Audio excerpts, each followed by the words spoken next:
মা আজকে কিছু দারুণ দারুণ রান্না করবে, যেটা তোমার সাথে শেয়ার করব। তো প্রথমেই এই নারকেলটাকে ভালো মতো পরিষ্কার করে নিয়েছি ঘষে।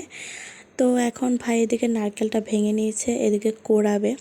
আর আমি এখন বাদাম ভাজবো, কারণ বাদামও লাগবে। আশা করছি তোমরা অনেকেই দেখে বুঝতে পেরেছো যে কী রান্না করব এই গুড়টা দেখে।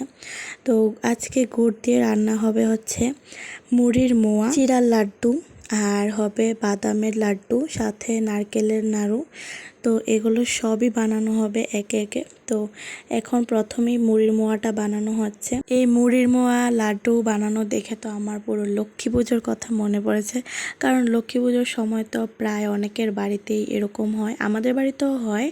তো সে কারণে আর কি লক্ষ্মী পুজোর কথা মনে পড়ে গেছে। মুড়ির মোয়া তো বানানো হয়ে গেছে, এখন বানাচ্ছে চিড়ার লাড্ডু। আমি সবকিছু তোমাদের সাথে ভালো মতো শেয়ার করতে পারিনি, কারণ এগুলো বানাতে বানাতে এতটা ব্যস্ত হয়ে গেছিলাম যে আমি তোমাদের সাথে কোনো রকম ভিডিওই শেয়ার করতে পারিনি। এই সব কিছু লক্ষ্মী পুজো ছাড়াও কেন বানানো হচ্ছে এইটা তোমরা দেখতে পাবে পরের ভিডিওতে।